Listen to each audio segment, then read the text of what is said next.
Welcome to a football show Thursday edition with my normal host, Nick Suss, and we got some news for you guys. I am sure glad we planned to do a show today, even though we did a big, massive show with Paul Kaharski on Wednesday. Please go check out that show. Excellent stuff from both of you. I am Braden Gall. We are brought to you by Sinkers Beverages. Nick Suss from the Tennessean Pay for Good Journalism is in Indianapolis, and we have lots and lots to discuss. Bring on the offseason. Let's let the offseason begin, says Retra. And then, of course, immediately asks about Jermaine Johnson, which is going to be the starting point of the show today. We will dive into the Titans trading T'Vondre Sweat for Jermaine Johnson, what that means for the draft, what that means for the defense. Why did they make this move, both on the player going out and the player coming in? We'll get to all of that stuff. I think Richard does a good job here. Good trade for both teams. So that's a good start there. Lots of questions. If you want to get involved, please do so in the comments. Thumbs up, notifications turned on. Let's go. Nick, how are you, sir? I'm good. I'm a little bit dehydrated, but I'm good. I'm happy to be talking to you again. Got to have a water bottle when you're doing the show, when you're one of these live streams here. Howdy to both of you, says 10 Nolos. Out of the darkness today, huh? I figured out that the bedside table in my hotel room moves, so I was able to move. Where I was yesterday was right there, which is darker, as you can tell. Yeah. But now, there's a little bit of sunlight. But funny trick for all of you at home that want to do videos like this, face the window. That's what you do. Face the window. Okay, lots of stuff to get to today. Sinkers Beverages, of course, our great and amazing local partner. We are going to have another, I think it's our 5th annual NFL Titans Draft Watch Party for charity. And we've started to pinpoint some of the things we're going to do. Nick was a part of this last year on a Saturday night. We're probably going to do something similar again on Saturday night. We're probably going to have another Thursday, maybe even a Friday watch party situation. So those details are coming, so stay tuned. That, of course, will be brought to you by Sinkers Beverages, who is a great partner of this event every single year. They provide all of the booze and many times the location. And, of course, all that money goes to Our Kids Center that helps sexually abused children in Middle Tennessee, a gold standard, as it were. Not the podcast that covers the Preds on my network, but it is one of the gold standard clinics of its kind all across the country. So going to be, stay tuned for that. Tickets, charity event, all that whole deal. It's going to be coming soon. We got in some information for you guys. I just want to let you know that is still happening. And there's a lot of you that have reached out, and I just want to say, stay tuned. We're going to take care of you because I can't wait to do it again. It's so much fun. Had a blast. I probably had a little too much fun late on Saturday night. Things got a little loose, Nick. I had a responsible amount of fun. People loved me. I was really I was firing on all cylinders. I wasn't there, and a reporter. I was there to kiss babies, shake hands, and loosely MC the event. So here we go. All right. Hotel in a bad neighborhood if the table is bolted to the floor. Says Richard. That is true. To answer the most recent question, if there is one, it's not in the desk that I moved. It might be in the one over there. And if you want me to do a classic in-game relocation, I can check. No, let's not do that. Did it move? It moved after how many drinks, says Ed Henry? No, this was not last night when I stumbled in at 2:15 a.m. 2:15? Was that the latest night, or what? Is that about average? So far, I mean, it's close to average. But yeah, got back to my hotel about 2:15 last night. And it wasn't really a stumble, you guys. I had maybe 3 drinks. 3 seems like a lot for you normally. That seems like normally you're like a 1 beer every 2 hours kind of guy, which I respect. I had a straight non-mixed liquor drink last night because a friend of mine got it for me, and I don't turn things down. Little hair on your chest this morning? Look, I didn't enjoy it, but I can finish it. Oh, the only liquor I now drink because I'm too old to have like sugar, and you can get all of this stuff, by the way, at Sinkers Beverages. I am a straight bourbon, like neat, or on a big cube, or like a vodka martini, and both of those are essentially straight liquor. I don't need any of the sugar or any of the extra calories or the mixers or the herbals. I don't need any of that stuff. Just give me the booze right into my veins, preferably from Sinkers Beverages. The real question is, did the hotel come with a Bible? Yeah. These are the important questions. That's what I was just discussing. It's probably in the desk over there. There you go. I just got to figure it out. All right, so T'Vondre Sweat traded to Jermaine Johnson. Now, this technically cannot happen for a little while until the league year begins, but obviously this breaks today. We were talking about this and kind of chatting about T'Vondre Sweat's future sort of in a prescient way yesterday on the show, and I am curious, what was your first reaction when you see the news, when you confirm the news, when you report the news, et cetera, et cetera? This is a player that was drafted 38th overall, T'Vondre Sweat. that plays a position that is not all the same as Jeffrey Simmons, but is similar. We know the dearth of talent at the edge position, and Jermaine Johnson, the 26th overall pick in the first round by the Robert Saleh Jets in 2022. So this is not only a player that Robert Saleh knows, but also scouted and coached and developed to some degree.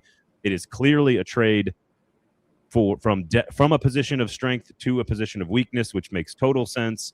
And if you agree or believe in Kaharski's reporting around the team's perception of Sweat, this could be a really good trade for the team. So what was your first reaction? My first reaction was crap, because that's always my reaction to I have to go write something really fast.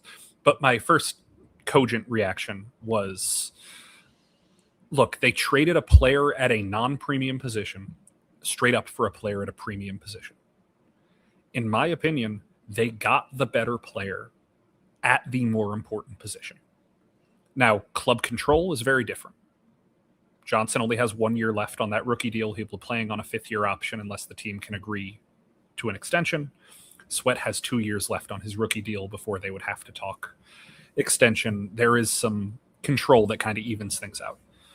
But at his best, pre-injury, Jermaine Johnson was roughly in that 15th to 25th best pass rusher in the NFL range.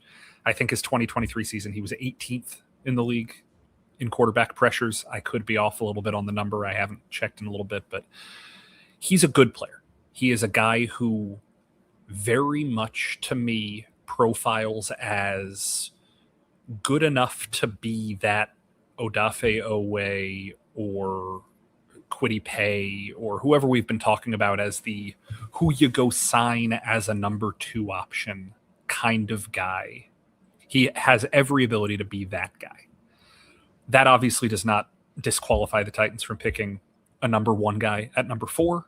I think they just accelerate the process. The calculus can change if free agency comes and they're still in on Owe or Mafe or Pay or anyone whose name is rhyming there. If they go after these guys, obviously the calculus can change, and then we're not going to see them go pick a guy 4th overall probably.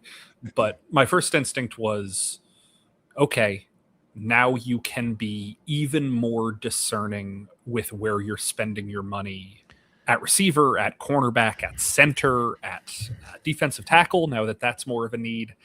I think that helps. And I think that allows you to be flexible if your plan is still to pick edge at number 4. The flexibility. So my first thought was this moves Bain into more of a very real need as opposed to a luxury pick that you have to figure out how to fit into the lineup. That's my first reaction. Means Bain, the chances of you taking Bain after talking to Bain now have gone up even further. Not a surprise, I don't believe, that this happened. Like, first of all, very busy couple of days for the Titans. When you talk about cutting Lloyd Cushenberry, Xavier Woods, and trading T'Vondre Sweat all in the span of less than 24 hours, you are Mike Borgonzi doing work in Indianapolis right now. There's no question about that. Jermaine Johnson, 6'5", 254, Florida State kid, was very productive in college, played 14 games, did not start one in 2022 as a rookie under Robert Saleh, had a couple of sacks, 30 tackles. Then he starts all 17 games in 2023. Was a Pro Bowler, had 7.5 sacks, 55 tackles, had an interception return for a touchdown in that season as well. Then he only plays 2 games in 2024. What was do you have any, have you studied up on the injury? What exactly happened to him? And it was an Achilles injury. It was against the Titans, that week 2 game in 2024, carted off. It was an ugly injury. But yeah, he did not play the same in 2025. I'm not going to sit here and say I'm an expert on why. I don't know if his burst was lacking. I don't know if it was a scheme fit in Aaron Glenn's defense. I don't know if, again, I have to dig into some tape. We've all been on the floor at the combine today kind of processing all of this. But there is definitely a certitude that even when Jermaine Johnson was coming off of a Pro Bowl season in 2023, we have to remember that was the offseason that the Jets went and traded for Hassan Reddick. And even when he was coming off of his rookie year where they picked him number 26, they came out the next year and still used that number 15 pick on Will McDonald. The Jets' behavior under Saleh, when they had Jermaine Johnson, was to never treat him like he was a 1-1 type edge rusher. Yeah. They went and got Will McDonald. They went and got Hassan Reddick. There's a question about John Franklin Myers. He was on that team. He's one of my favorite free agents in this class. And now if you've opened up an opportunity to make that reunion, I think that is a huge possibility or a huge benefit if they can get him. Him and Simmons would be one of the most devastating 1-2 punches on the interior imaginable. Mm-hmm. It'd be almost as good as Zach Allen and John Franklin Myers, maybe. I think that if we look at the way that Saleh's teams behaved with Jermaine Johnson in the past, this really does nothing to change anything other than now they have an edge setter. Now they have a number 2 type. Now they have a guy they know the baseline floor has been raised. 43 tackles, 3 sacks, 6 quarterback hits, a handful of tackles for loss, only 13 starts, 14 games last season. And again, in 24, when he was injured, is the year that they fired Robert Saleh after 5 or 6 games of the regular season. So he was sort of a non-factor in all of that. And so what's interesting, to me, the word flexibility is what comes to mind. If you are still going to draft an edge player, it gives you more flexibility with who you want to go after. Peter Woods is now a more viable draft pick who could be the best defensive lineman in this class. Like that, you are more flexible if you're going to draft an edge. It also gives you more flexibility to not draft an edge at all at number 4 and to take Carnell Tate or fill in the blank. It gives you more flexibility to take Jeremiah Love. It gives you more flexibility to trade back. It gives you more flexibility with how you invest your dollars in free agency because you now don't feel like you are desperate to do one thing. And I think corner is still the biggest need, but your second biggest need from a depth standpoint was clearly edge, and now you've addressed that to some degree from a position of strength on the roster. And so if you want to go, I think it does mean you need to, I don't know if that means like Sebastian Joseph Day is more likely to come back or, things of that nature. But I do think Reuben Bain now fits real nicely next to Jeffrey Simmons in no matter what the role he is. And I think you and I talked yesterday that your feeling is, and I agree with the sentiment, that this is a very productive player, probably at multiple positions for the first few years. More likely edge on on second and third down, maybe a little bit more interior on third down. Who knows? But that he's going to slide inside eventually. And I think Jarrell Casey is an apt comparison to what he could be as a Tennessee Titan. If you're getting 6 sacks and he's playing a little bit of edge and a little bit of tackle, I think that's a really good player. And I think it's okay in this class to ask for that from the 4th pick. I just think that gives him a ton of different paths and strategies to play with here. I don't think that Jermaine Johnson is this massive solution to a problem. He's not 16 sacks next year, or maybe not even double-digit sacks next year. But what I like is that Robert Saleh knows him very well. Robert Saleh knows his strengths, knows his weaknesses, knows how to deploy him. Got a really great year out of him in 2023. There's no chance they make this move if Robert Saleh doesn't really like the player. And so I think there's a lot of good from all of this. I think it's a real savvy move. I think it's a really smart move by Borgonzi and the team. This is one of the sneakier sort of like gangster moves that I've seen them do, and it won't be necessarily viewed that way by the national media, but I think it's real savvy stuff. So let me put it this way in a really salty, self-deprecating to the Titans kind of question way. And you guys chime in the comments. If we think of this trade as the Titans giving up Tavondre Sweat, Jarvis Brownlee, and a 7th round pick in exchange for Jermaine Johnson and a 6th round pick, which is essentially what has happened. Yeah. Who won the trade? Because we all agreed in the moment, man, that Brownlee trade, they got jobbed. And we all are kind of agreeing right now, hey, sneaky savvy trade. The Titans won this trade. If you combine the 2 trades on top of each other, who won? Sound off. What are you like? Stephen A. Smith? What are you? Sound off, guys. Jordan sounds off. The only thing more powerful than Tate is Love. Talking about Carnell Tate and Jeremiah Love. Richard says, I think Love is the better option than Tate. Limit Ward to 25 passes a game and 2 to 3 plays. There we go. Beats getting a 5th round pick, says Richard, for Tavondre Sweat. Right now they traded the 38th overall pick for the 26th overall pick. So based on purely the most basic and most remedial valuation of this, They got a more talented player at a bigger position of need. It's just not that complicated. And I agree with your point when you frame it that way, especially once Jarvis Brownlee gets hurt after like 2 games and doesn't play the rest of the season. I think it's very clear what Mike Borgonzi is doing. He didn't sign Lloyd Cushenberry. He didn't draft. If I was anybody who was drafted in the 2nd round, not by Mike Borgonzi, I would be concerned. Will Levis. There's one left, yeah. If you guys didn't see this, I put this out and some people got mad at me for my phrasing, but last 7 Titans 2nd round picks.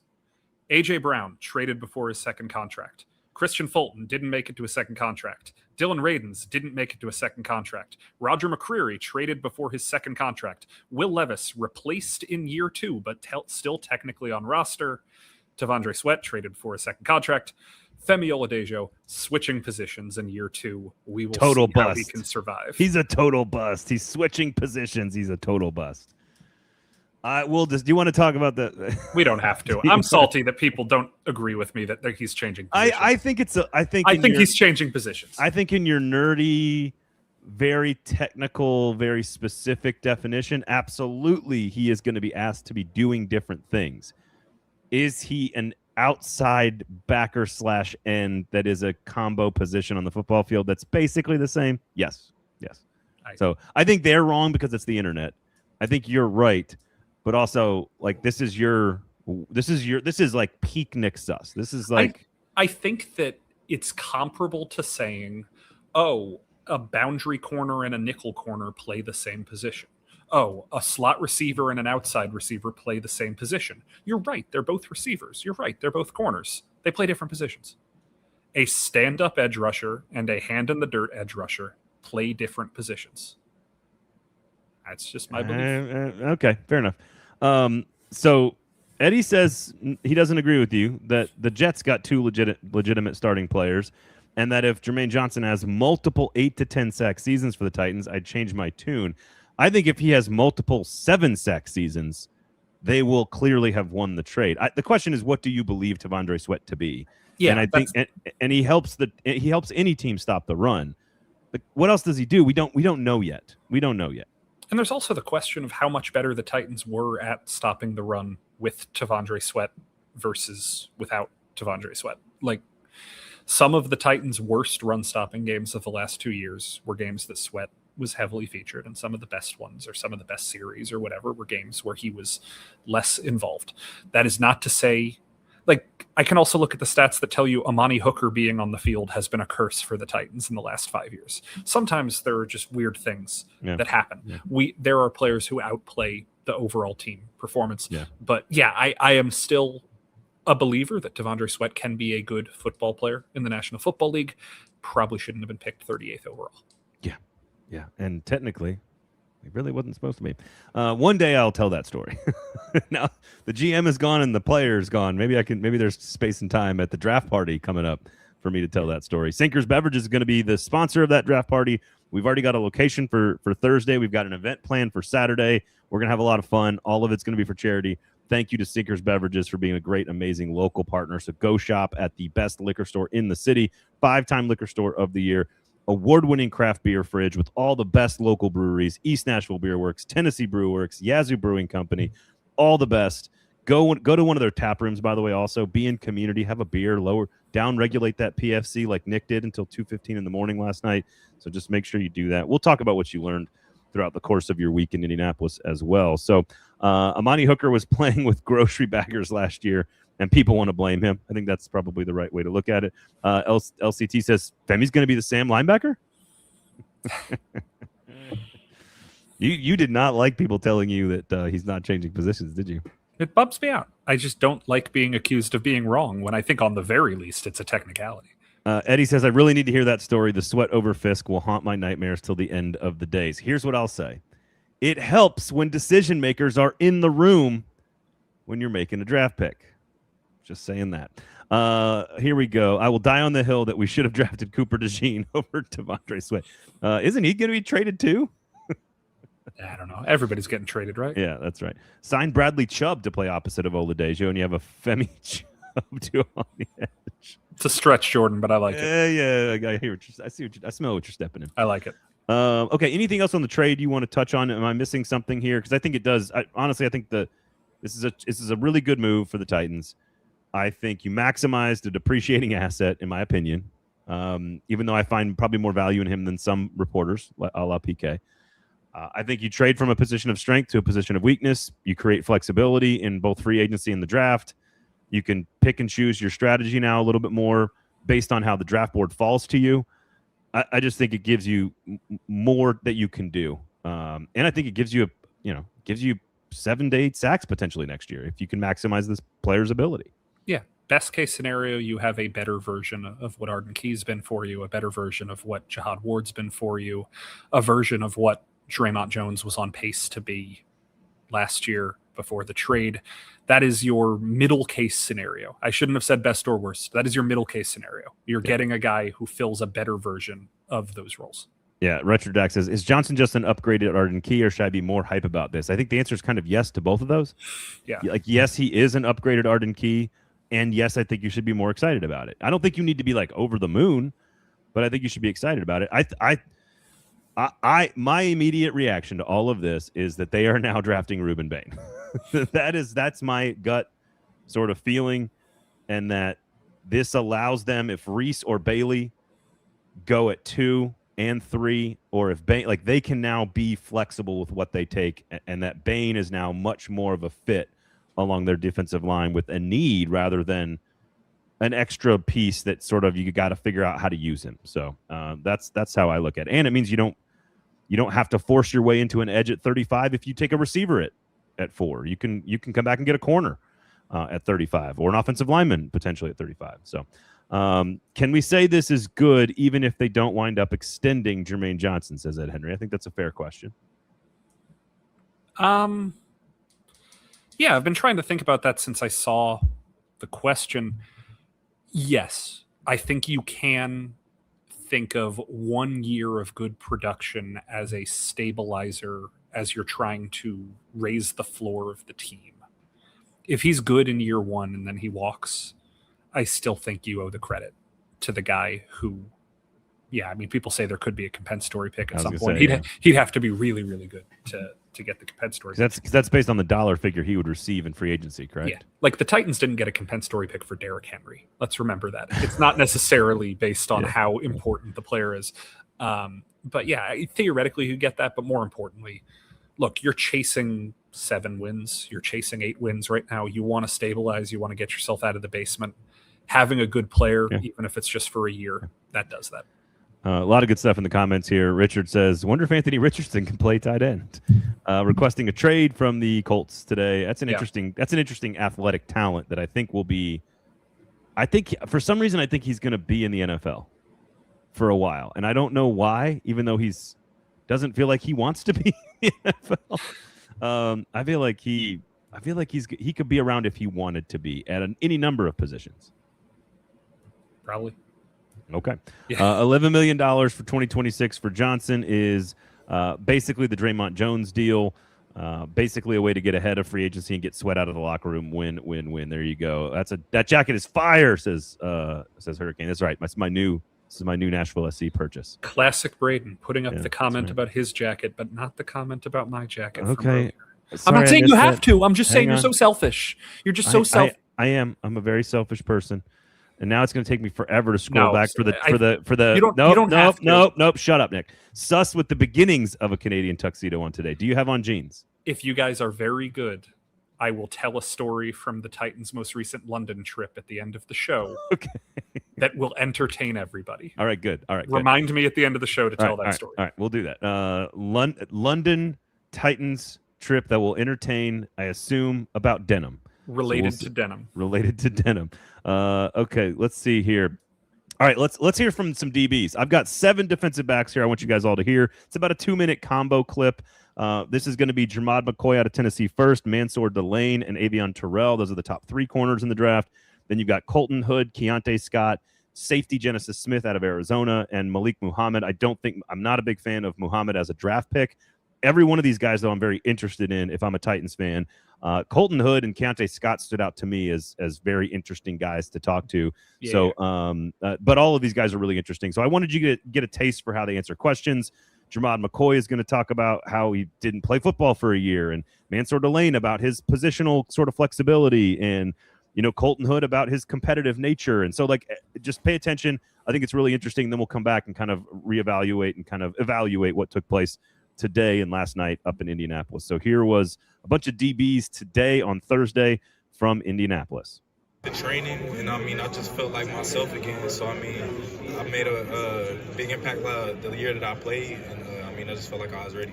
When you get back on the field, it would have been a long gap since you played. What is the anxiety level on the play? I've been itching to get back on the field. I was trying to get back and play this year. I watch a lot of Stingley and Ramsey. What do you like about them? Their ball skills, just how they attack the ball in the air. I feel like when the ball's in the air, they become the receiver. The choice, I play middle linebacker in college. I just love, physicality. I love, tackling. I love being in the box. So being able to just kind of bring those attributes over to safety, and being a corner, it just makes it easy. A lot of corners might be scared to tackle, but I love that. A leader, a baller, somebody who out there giving all the effort. Somebody who want to come in and win a Super Bowl. Best corner in the draft. That's what I'm trying to prove, and it's gonna show. The film show. So that's it.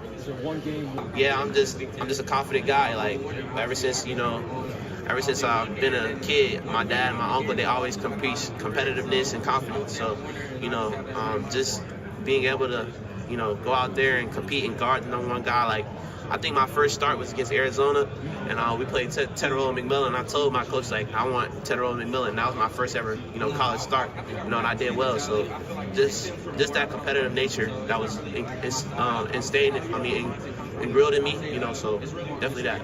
Yeah, I feel like, I just built a model on how to handle adversity. That's why you see a guy that can have a bad year in 24 and then bounce back. I feel like I built that from the moment I didn't have any offers coming out of high school, not recruited based on something I, put myself through of not handling my schoolwork, and having that chance to, like, understand that, I have to be able to do everything I have to do and put my best foot forward in order for everything else to happen. So, building that model and creating that just handed me and taught me how to handle adversity. When you get in adversity situations, there's only two things you can do. You can either stop or keep going, and I feel like I've learned how to just keep going no matter what the situation was, and it's got me here. 2024 kind of showed off my versatility, being able to play nickel and strong safety, and then 2025 moving back to free safety, and then the way we ran our defense, I came down to the box a lot, so it kind of showed all aspects of my game in that way. This group of corners is pretty good, but what separates me is that I'm versatile. I can play any position on the field in the back end, corner, nickel, safety, dime if we have a dime package, dollar if we have a dollar package. And then just my IQ, my instincts, me being a technician, my communication skills on the field, those things. And then just, you always got to play with effort and the ability to finish. There you go. A bunch of corners. A bunch of corners from the combine today. Look, I think I guess I'll let you go first. Like, what stood out to you? Because you talked to a lot of other ones too. That's just who we've got clips of here. But what stood out to you talking to the defensive backs today? I like Colton Hood. Yeah, I know. I knew you. I like Colton Hood. I knew you would. My favorite trait in a cornerback is my favorite trait in any football player. I love cornerbacks who it is so second nature to them to be like, I'm better than you. Of course. Travis Brownlee had some of that. Yeah.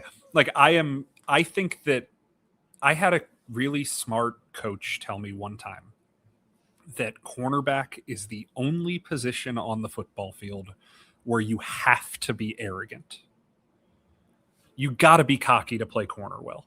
And I've got a story that you'll probably see either tomorrow or Saturday on the Tennessee. And I spoke to Willie Martinez about Hood and about Jermaine McCoy and about the confidence that the two of them have, and kind of played the two of them off each other today. And if you're judging it by who is the cornerbackiest, I ask McCoy, do you and Colton talk about who's number one and who's number two? And McCoy kind of smiles. He's like, no, we don't talk about that sort of thing.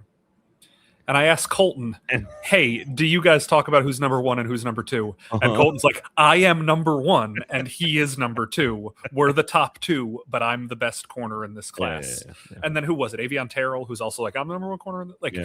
I think he might not even be the number one corner in his own family. Yeah. I think corners should absolutely be cocky. And I love it when they have that funny, cocky confidence and they're just smiling through it. And Colton Hood was the personification of that. And he's also... And he looks like a nerd too, which you probably love. But he also beats you up on the football field. Yeah. Like Mansour Delane talking about his positional versatility, something that I don't know if people have discussed as much with Jermaine McCoy since we're so caught up talking about the injury. Jermaine McCoy didn't play cornerback until he got to college. He was a high school quarterback and receiver. And so this is a guy who really has 2 years of defense in his entire life. He has a lot of upside as he's continuing to learn the position compared to some of these guys who've played DB their entire life. There's a lot to like about a lot of these guys. Keontae Scott, I fell in love with a little bit during the playoff. He, I think, is a really great fit as a nickel for a lot of these teams. A lot to like about this crowd. I agree. I think McCoy is number 11 right now on my big board. I don't think he's ahead of the edge of the receivers, but he's the best corner in my book. I love if you're picking at 35 and you're going to take a corner, I think Colton Hood is the guy you want to still be there at 35. That's the guy that I really like in that slot. There's a lot of other talented names that belong there. Chris Johnson out of San Diego State. You got Brandon Cisse out of South Carolina. A lot of other names that could be available right there, but Hood is the one I would want at 35 if he's available. Yeah. Ray Skull says, Genesis Smith is my guy in the secondary, and this goes to what we were talking about yesterday, which is find skill sets that fit. If after Xavier Woods is gone, Kevin Winston is more in the box, Amani Hooker can kind of do a little bit of everything. You need someone that plays true high point free safety range, and that is where Dylan Thieneman and Genesis Smith cover so much ground on their tape that they are great in that situation. So if you want a true sort of rangy center fielder, Genesis Smith, who you probably could get at 66 if you value that position that high, that's probably when you – I don't think he makes it to 101, but at 66 he's probably there. So if you want a guy like that, he is sort of the next layer down from Dylan Thieneman from Oregon, who probably goes in the first round. So I think there's going in that list of 7 players we just played, I guarantee you one of them is on the Titans. I think that's a fair assessment.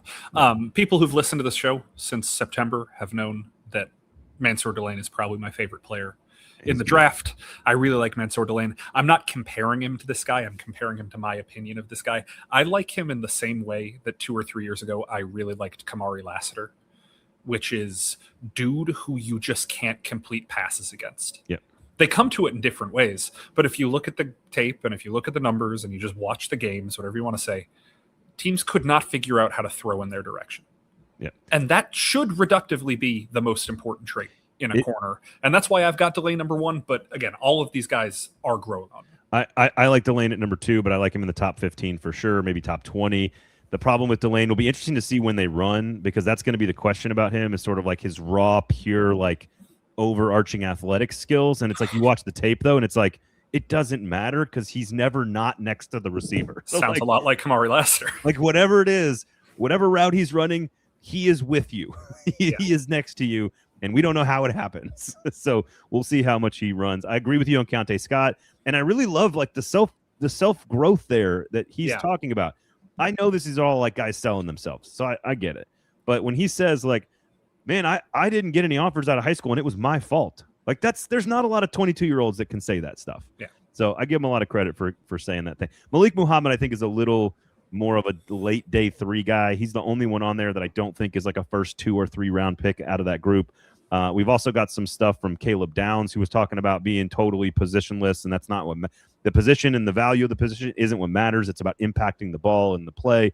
So he was really interesting today as well.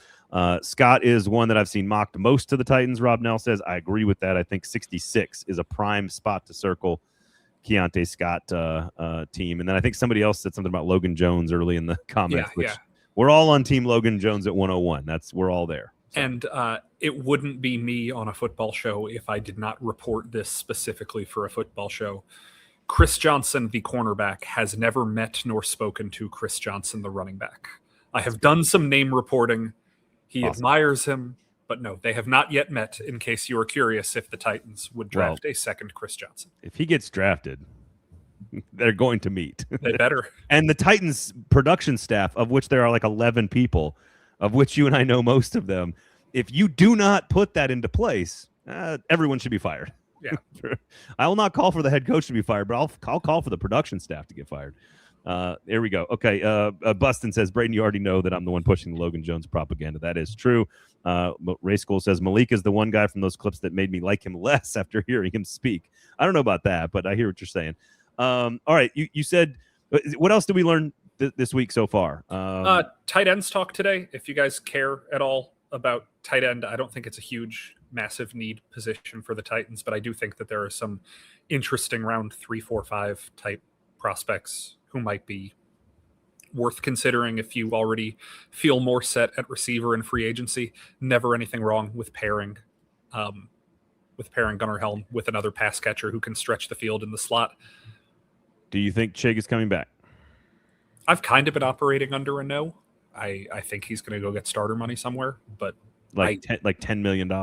Yeah, I refuse to rule it out. But would he get a 2-year $14 million deal here? I don't want to speculate on exact numbers, but I do think that he would get less here to be a co-number one or a future number 2 than he would somewhere we could go be a number 1. I think a lot of it hinges on whether or not he is re-signed, how far they prioritize tight end. Not a very good tight end class, but there are some really interesting blocking elements later in this draft. I like the kid out of Wyoming. I like the kid out of Indiana. There's lots of good ones there. Trigg out of Baylor is a really interesting player. I don't think anybody in the top 100 though, with the top 100 pick for the Titans. I think they need 2 corners. They need a receiver. They need an interior offensive lineman. I think all those are a better use of resources. Maybe you grab somebody in the 6th or 7th round to supplement as a late round pick. But I'll be interesting to see what they do at free agency at that position. That's for sure. All right, what else from the combine? Any nuggets from late night nuggets, late night nuggies with some dipping sauce? What'd you get? I had tacos yesterday. No, nuggets. Yeah, I mean, a lot of the chatter about the Titans is just people still being curious and still speculating on what the heck the plan is going to be with Cam and the offense and what the scheme will be that fits him. I don't think that is that from other teams looking inward at the Titans and other media people going hey, what are y'all doing down there with him? Or is it more the Titans people and the media talking about man, what does this mean? Or what do you mean? I think it's probably fair to say both. I do think that the people from within the Titans are doing a pretty good job of staying tight-lipped about what the overarching plan is. And I think that there is a lot of curiosity about Cam Ward. I do think that maybe it's because it's the only thing that people know to talk about the Titans, because nobody's coming up and being man, Cedric Gray, what a heck of a year. That's this Cedric Gray slander at the combine. I hate this. I'm just saying people aren't doing that. If they're if you're yeah, I cover the Titans, they want to talk about Cam. I think there's a lot of curiosity. And so kudos to the Titans for, at the very least, not telling me, but seemingly not telling most people what the plan is. I mean, stepping back from him as a story, he is fascinating. To be the number 1 pick with his skills, which has got an unbelievable arm, but maybe lacking in a few other areas, a little undersized, but all the things you want mentally out of a quarterback, doesn't have a great year, coach gets fired, but everyone in the league apparently sees the potential. He's the old conundrum wrapped inside of a riddle, inside of a whatever that. He does feel like that, and ultimately it's just about completing passes and winning games. It's very. I'm with you that he's intriguing. That's for sure. He's just this question mark, I think, right? At the very least, there is chatter about him. Yeah, people are chattering about the Titans. And at least until March 12th, when we all chatter about something else. And then I don't know what. It's going to be a lot of red because Cam Ward loves red. That's what it's going to be. All right. So do you have anything else you want to add to this? Sinkers Beverages, everybody. What do you want to know? Unfortunately, it's harder to do a combine like this when I don't immediately recognize everybody I cover quite yet. You did. Yeah, it's a little bit more difficult. How much chatter around the non-premium positions are you getting in Titan circles? Somebody asked about Sonny Styles earlier. Jeremiah Love has been talked about a lot. Caleb Downs, I think, is an elite player that makes this team better. We talked about offensive tackle a little bit. I think that's a little bit more on the Titans sort of direct radar. We haven't touched on wide receiver much today either, because they're not going to talk until I think tomorrow. So what are the other positions, if any, that are being talked about with this organization from either Titans press corps, inside the Titans, outside the Titans, looking in on the Titans, etc.? Oh, David Bailey just ran a 4.51 for those of you who care about that. That's pretty good. Dude's pretty good. He's going number 2, guys. I'm telling you. David Bailey, number 2. No more Arvell Reese. David Bailey, because they traded Johnson. Now they need an edge. They're taking Bailey. Ruben Bain at 4. Arvell Reese after that. I would be, to answer the question that I sidetracked, I would be very, very surprised. I would be shocked to no end if the pick at 4 was a non-premium position. I would say non-premium position falls well behind trade back on the likelihood charts today on February 26th. Now, if the Titans go out and get the best pass rusher and the best receiver and the best corner in free agency, and they're plugging holes now, maybe. But Trey Hendrickson and George Pickens? Yeah, if you go out and you fork over $100 million on 3 starters like they did in 2024, maybe we're talking about something different, but I don't anticipate that happening. I would still be surprised if it's Sonny Styles. I would still be surprised if it's Jeremiah Love. When we're getting to that, what is it, 35, their second pick? When we're getting to 35, that's when I'm starting to say, okay, I could probably be talked into Josiah Trotter, the best guard, if Vega hasn't come off the board for some reason. Is that how you say the Penn State player's last name? Or I think it's Vega. Yeah, it's Ione Vega. Vega, which is spelled like Iona or something like that. And then there's the kid out of Emmanuel Pregnon from Oregon as well. Yeah, could be on the board there too. Which side rant? 2 of the coolest names in the draft have decided to go by shortened versions of their names based on the names that were put on the Are you talking Arvell? No, I'm talking about Hezekiah Masses going by Zeke and Ephesians Prysock going by Effie. Yeah. Those names are really cool. Go by your full name. I did notice Arvell's nameplate said Vel Reese, not Arvell. He was asked about it and he said, "No, I'm Arvell." So what? I don't know. So strange. Kids are weird, Nick. We'll see. Why would they have Vel up there if he hadn't said put Vel up there? I don't know.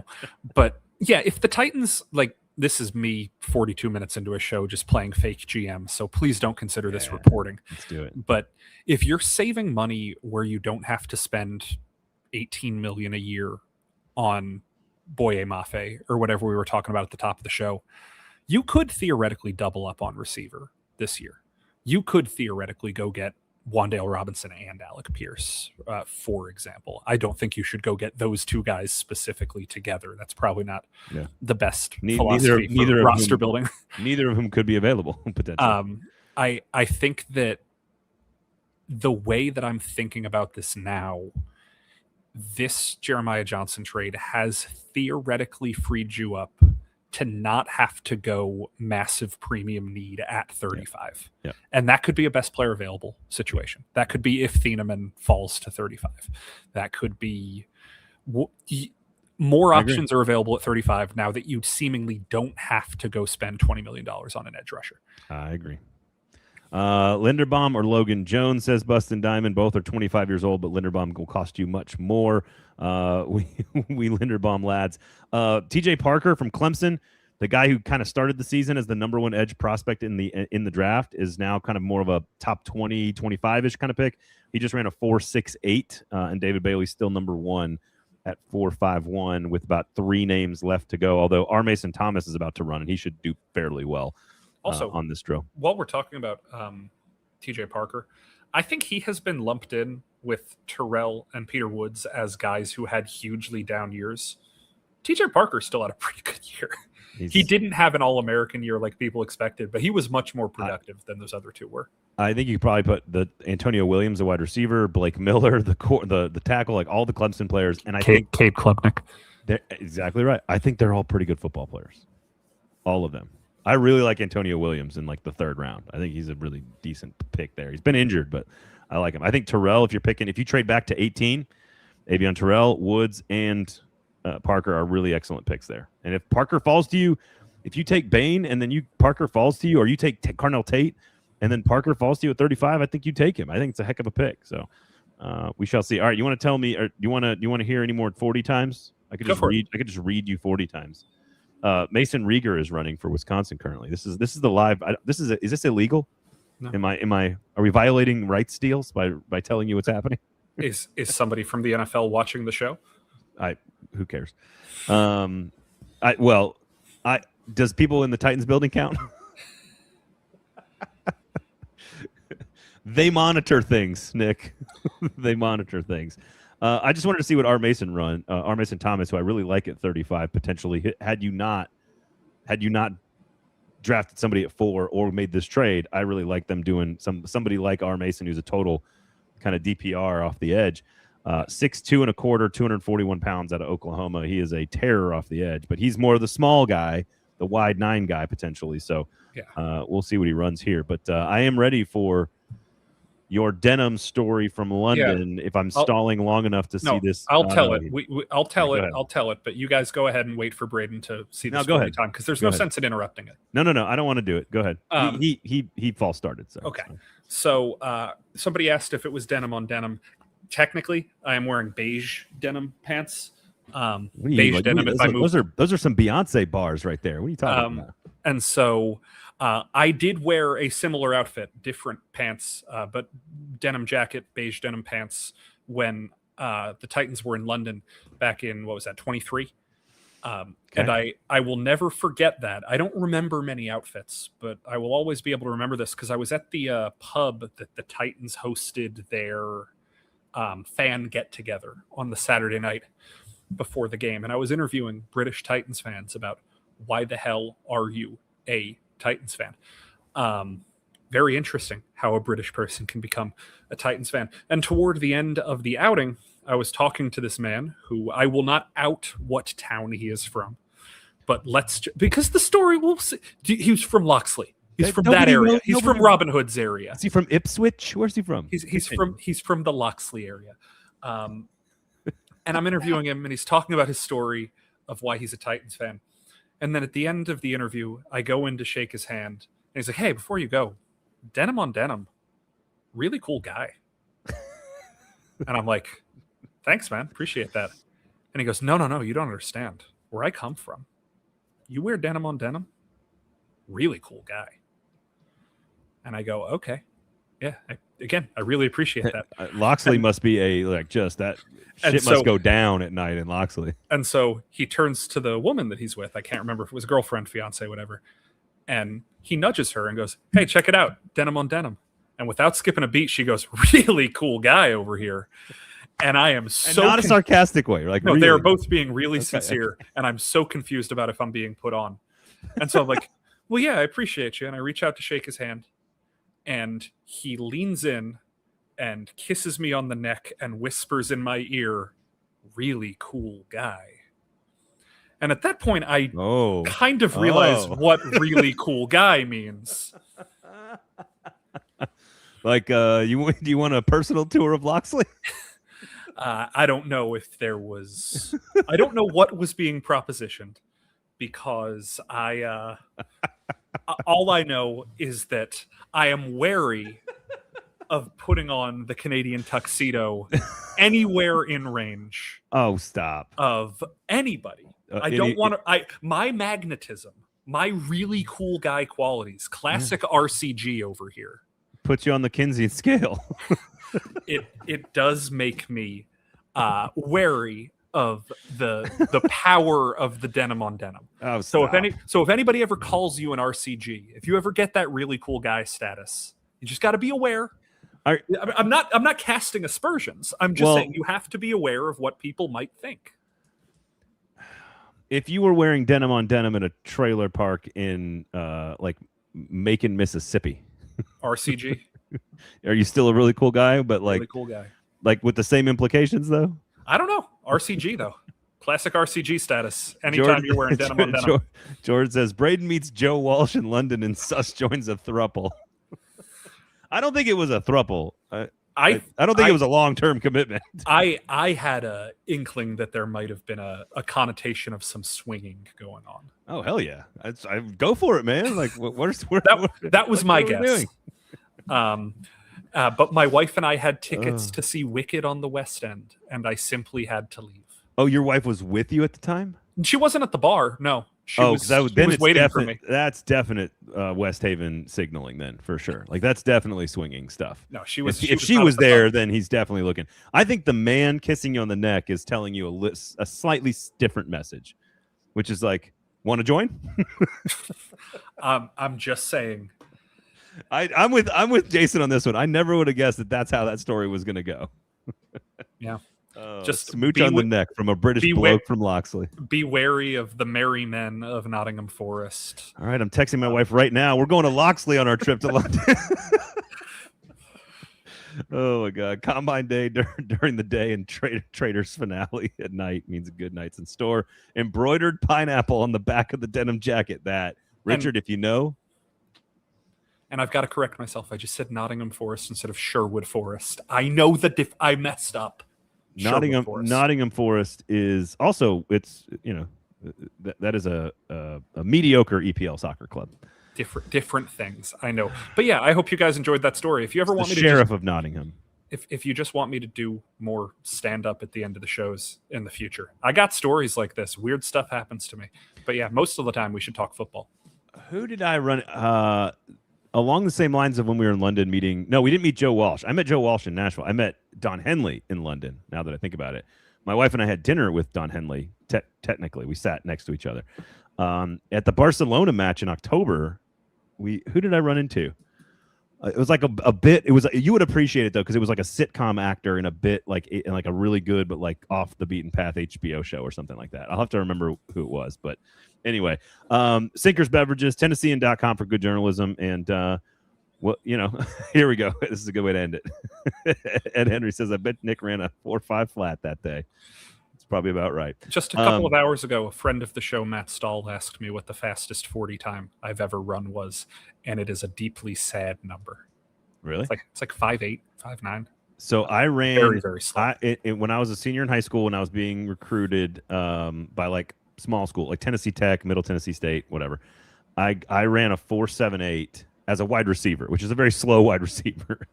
I'm like at the time I was probably 6'1", like 195.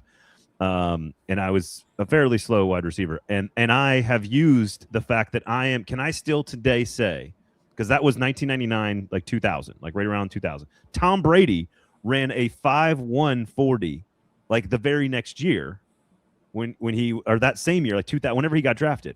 Can I say today that I am faster than Tom Brady? Like probably. I've been clocked at 0.2 of a second faster than Tom Brady.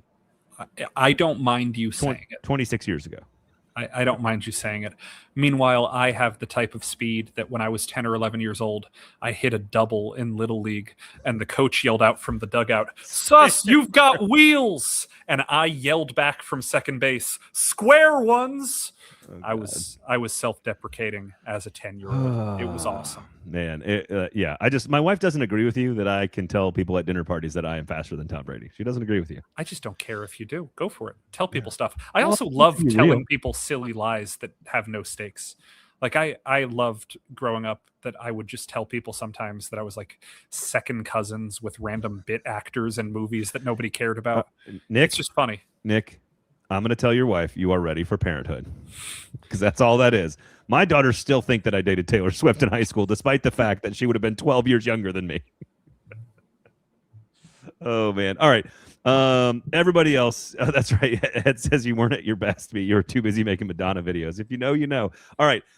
Thank you guys for hanging out. Really appreciate you guys. We're going to have James Foster, the Hot Read podcast, a recap of all the actual like prospects doing prospect things, because the Titans have made a ton of noise this week with their cutting of Lloyd Cushenberry and the trading of Devondre Sweat. I think the organization continues to change and mold itself, and I think it's headed in the right direction.